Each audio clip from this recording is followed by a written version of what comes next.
Welcome, everybody. What a great turnout. Thank you so much. You have some good endorphins flowing this evening? Well, I've got an announcement to make. But first, I wanted to give you a little background on this. Years and years ago, I started running not very far from where we're standing right here. 56 years ago, to be exact. The most important part to me is that I'm still running after all these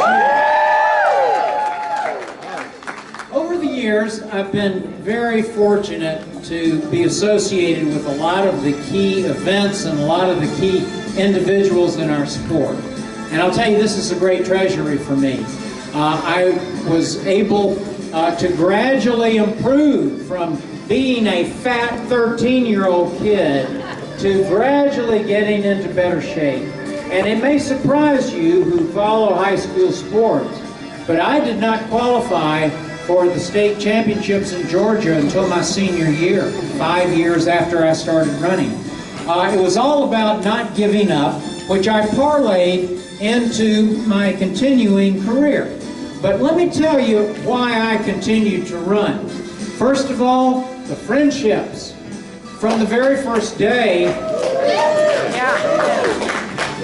a lot of our folks from the Galloway program are here, and you know that every year in your pace group, you're going to meet some folks that become lifelong friends, and this is exactly what happened to me when I started running 56 years ago.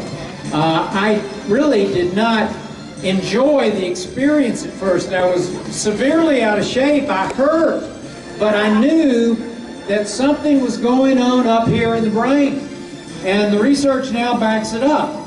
There is no other sport that turns on brain circuits to give you a better attitude potentially on every single run you take. Right.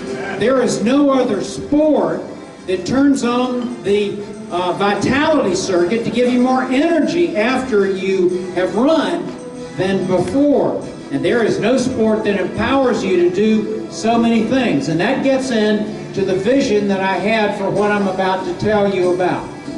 Through not giving up and through trying to find out a better way of training, I worked my way up to making the U.S. Olympic team in 1972. The year after that, I was asked to teach some classes in running.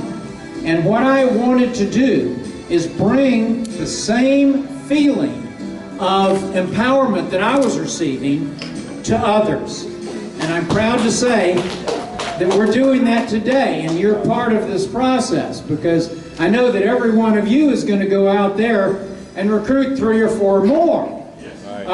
But what brings people into the sport are, first, the social situations when you run together, and social situations when you gather together in events. I was a member of the first 110 that ran the Peachtree Road Race, 1970. And if you had told us at that time that that race would grow to have as many as 1,000 people, I would have said you're crazy. There is no way. But each generation, each year of new runners brought others.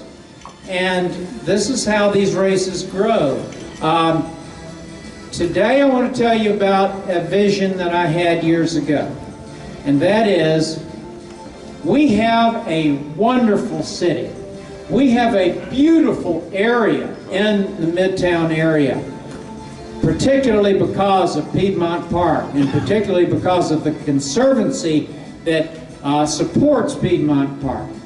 And I have had this vision from the time I opened my Fidipides store in 1973 to bring folks to Atlanta to experience the beauty of this city, the friendliness of this city, and the power that you can have when you finish an empowerment event. And I want to tell you that we have put on the date a brand new event for this city in this area. It's the Jeff Galloway 13.1 half marathon.